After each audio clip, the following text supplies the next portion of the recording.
রাজধানীর ধূপখোলা মাঠে জনসভা করেছেন ঢাকা ৬ আসনের বিএনপির প্রার্থী ইশরাক হোসেন। এ সময় নিজের নির্বাচনী এলাকার রাস্তা প্রশস্তকরণ, গ্যাস সমস্যা নিরসনে আশ্বাস দেন তিনি।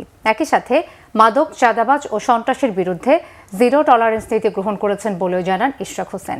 সমাবেশে প্রধান অতিথির বক্তব্যে বিএনপির সিনিয়র যুগ্ম মহাসচিব রুহুল কবির রিজভী জামাতের আমিরের তীব্র সমালোচনা করেন। নিয়াজ মাকতুমের রিপোর্ট। জুমার নামাজের পর থেকেই দলে দলে ঢাকা ৬ আসনে বিএনপির প্রার্থী ইশরাক হোসেনের সমাবেশে যোগ দেন নেতাকর্মীরা। সমাবেশ শুরুর আগেই কানায় কানায় পূর্ণ হয়ে যায় ধূপখোলা মাঠ। জনসভার প্রথম পর্ব শুরু হয় সাংস্কৃতিক অনুষ্ঠানের মাধ্যমে। গানের তালে তালে নির্বাচনী উৎসবে মেতে ওঠে ঢাকা ৬ আসনের বিএনপির নেতাকর্মীরা। জনসভার শুরুতেই বক্তব্য রাখেন মধুপুরের পীর সাহেব আল্লামা আব্দুল হামিদ মধুপুরী। ইশরাক হোসেনকে ভোট দেওয়ার আহ্বান জানান তিনি।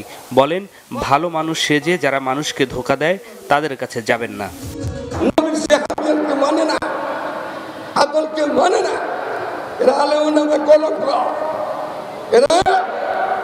মুসলমানের দুশমন, আল্লাহ দুশমন, নবের দুশমন, ইসলামের নাম দিয়া ধোঁকা দিতেছে, এদের পাশেও না যাওয়া। প্রতিদ্বন্দ্বী প্রার্থী জামাতের আব্দুল মান্নান বিভিন্ন এলাকায় প্রভাব বিস্তারের চেষ্টা করছেন বলে অভিযোগ করেন ইশরাক হোসেন। বলেন, লোহারপুর কাঠেরপুল এলাকায় লাঠি সোটা ও অস্ত্রের আখড়া বানিয়েছে।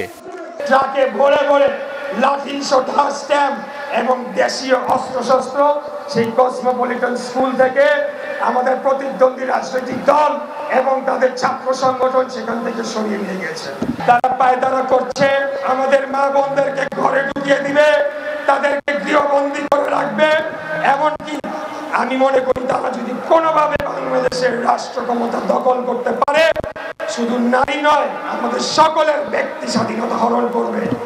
শীতল পার্টিতে জামাতের আমিরের শোয়া নিয়ে সমালোচনা করেন বিএনপির সিনিয়র যুগ্ম মহাসচিব রুহুল কবির রিজভী আহমেদ। জনসভায় যোগ দিয়ে ইশরাক হোসেনকে ধানের শীষে ভোট দেওয়ার আহ্বান জানান তারেক রহমানের পররাষ্ট্র বিষয়ক উপদেষ্টা হুমায়ুন কবির।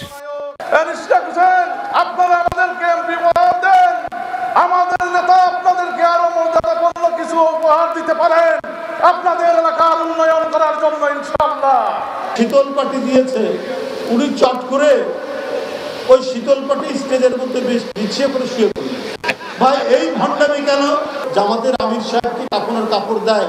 তিনি কি কবরে গিয়ে এখন ট্রাই করবেন, একটা করবেন যে কাপড়ের কাপড় পরে তিনি একটু শুয়ে দেখবেন? সমাবেশে বক্তারা বলেন, আগামী নির্বাচনের সাথে জড়িয়ে আছে বাংলাদেশের ভবিষ্যৎ। রাষ্ট্র কোন পথে ধাবিত হবে তা নির্ভর করছে এই নির্বাচনের উপর। দেশের স্বাধীনতা রক্ষায় ধানের শীষে ব্যালট বিপ্লব ঘটাতে সবার প্রতি আহ্বান নেতাদের। নিয়াজ মাকদুম, বাংলা ভিশন, ঢাকা।